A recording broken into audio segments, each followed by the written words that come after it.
Film शुरू होती है मार्कस नाम के एक लड़के से, जिसे पुलिस गिरफ्तार करके अपने साथ ले जा रही थी और हम उसके चेहरे पर काफी उदासी देखते। वहीं उसकी मॉम और बहन भी खड़ी हुई थी, जो उसके जाने से बहुत दुखी। यहाँ मार्कस की बहन अपनी कहानी बताने लगती है कि हमारी फैमिली कई सालों से अमेरिका के एक शहर सेलम में रह रही है और इस शहर सेलम की तारीख बहुत ज्यादा खौफनाक और डरावनी है, क्योंकि 17वीं सदी में यहाँ विच ट्रायल बहुत ज्यादा किया जाता था, यानी औरतों को चुड़ैले समझकर मार दिया जाता। इनमें बहुत सारी आम बेगुनाह औरतें भी थी, जिन बेचारियों को भी विजेय समझकर मार दिया गया। अब मार्कस की बहन, जिसका नाम बिली था, बताती है कि मैं अपने घर में अपनी मॉम और 2 भाइयों के साथ रहती हूँ। एक तो मार्कस है, जिसे पुलिस ले गई है, और एक छोटा था। हमारे साथ अंकल भी रहते हैं, जो एक आलसी इंसान थे। और अब यहाँ से कहानी पास्ट माजी में चली जाती है, जहाँ हम बिली के दोनों भाइयों को देखते। वो जब साइकिल से घर जा रहे थे तो उनके छोटे भाई को जंगल से कुछ आवाज आती है, जिसका पीछा करते हुए वो जंगल में बने एक खंडर जैसे घर में जा पहुँचता है। चेक करने पर उसे वहाँ एक चाकू और एक डायरी मिलती है। तभी यहाँ उसका बड़ा भाई मार्कस भी आ गया। ये दोनों चीजें देखकर वो जल्दी से अपने भाई के हाथ से उन्हें छीन लेता है। मार्कस ये देखकर समझ गया कि जरूर ये घर किसी पागल इंसान का होगा, जब भी तो ये चीजें उसने यहाँ रखी हुई हैं। इसीलिए वो अपने भाई को फौरन यहाँ से निकलने को कहता है और दोनों भाई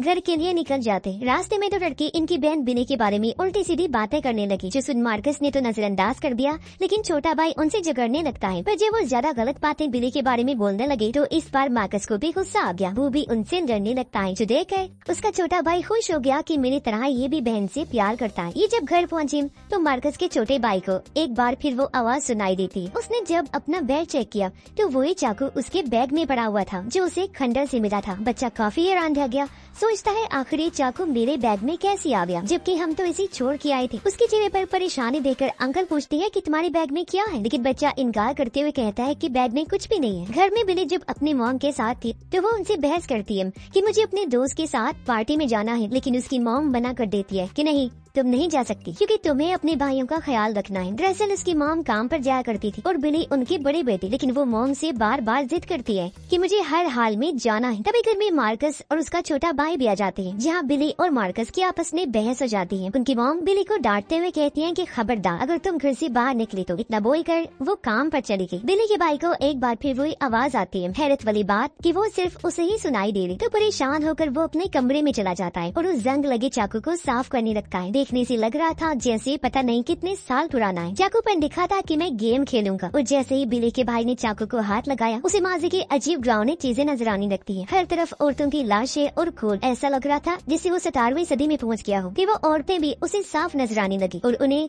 विच समझकर किस किस तरह मारा गया था वो सब वो देख पा रहा था। तभी उसके दरवाजे पर कोई आ गया, इसलिए मार्कस का भाई चाकू की दूसरी साइड पर लिखी गई लाइंस नहीं पढ़ पाता। इस चाकू को देखने से साफ लग रहा था जैसे ये किसी तरह का कर्ज इन्हें श्राप है। लेकिन अब धीरे धीरे मार्कस का भाई इस आवाज के कब्जे में आ रहा था। उसका बर्ताव भी अजीब हो रहा था और आवाज उसे जो जो कह रही थी वो वैसा ही कर रहा था। तभी कमरे में मार्कस आ गया, जो अपने भाई को कहता है कि मैं तुम्हारे साथ मूवी देखना चाहता हूँ। वो अपने भाई को लेकर बाहर आ गया, जहाँ ये तीनों बहन भाई और बिली की दोस्त मूवी देखने लगते। लेकिन यहाँ भी उनके भाई का बर्ताव अजीब हो रहा था। उसकी हालत देखने से साफ लग रहा था जैसे वो किसी के कंट्रोल में होता जा रहा है। उसे वही आवाज सुनाई दे रही थी, जिसकी बात मानकर वो अजीब हरकतें कर रहा था। जहाँ उसकी ऐसी हालत पर मार्कस को शक होने लगता है। इतनी ही देर में यहाँ बिली का वो दोस्त भी आ गया, जिसके साथ वो पार्टी में जाना चाहती थी, और उनके अंकल भी। यहाँ मार्कस और बिली की पार्टी को लेकर एक बार फिर बहस हो जाती है। उसके अंकल बिली को कहते हैं कि तुम्हारी मॉम का ये हुक्म था कि तुम घर से ना निकलो, पर क्योंकि उसका दोस्त उसे लेने आ गया था तो अब उसका भी दिल कर रहा था जाने का। इसी बीच हम देखते हैं कि मार्कस के भाई को जो आवाज सुनाई दे रही थी वो दरअसल एक आत्मा थी, जो पूरी तरह उस पर हावी हो गई थी, और वो आत्मा किसी तरह उन सबको वही रोकना चाहती थी ताकि वो सभी उसके साथ एक गेम खेलें, यानी जैसा उस चाकू पर लिखा था कि मैं गेम खेलूंगा। मगर इनमें से किसी को भी उस गेम के बारे में नहीं पता था। तो मार्कस का भाई कहता है कि तुम सबको वो गेम खेलने के लिए घर के अंदर ही रुकना पड़ेगा। अब मार्कस अपने भाई की बातें और उसका बदलता हुआ बर्ताव देखकर काफी चौंक गया। वो फिर अपने भाई को कहता है कि मैं और बिली अपने दोस्तों के साथ सिर्फ 2 घंटे की नहीं पार्टी में जा रही, तब तक तुम अंकल के साथ गेम खेलकर एंजॉय करो। मार्कस की ये बात सुनकर उसका भाई गुस्से से लाड हो जाता है। वो कहने लगा, ठीक है, अगर तुम पार्टी में जाना चाहते हो तो जाओ, लेकिन उससे पहले तो मेरे साथ लाजमी गेम खेलनी पड़े। अब अंकल भी कह देते हैं कि मुझे भी ये गेम वेम नहीं खेलनी और मैं जा रहा हूँ। लेकिन मार्कस का भाई गुस्से से अंकल को वहीं बैठने को कहकर गेम का हिस्सा बना लेता है। उसे गुस्से में देखकर बाकी सब भी वहीं बैठ जाते हैं, जिन्हें वो गेम की असूल बताता है। फिर वो सबको अपने साथ ये दोहराने को कहता है कि आई विल प्ले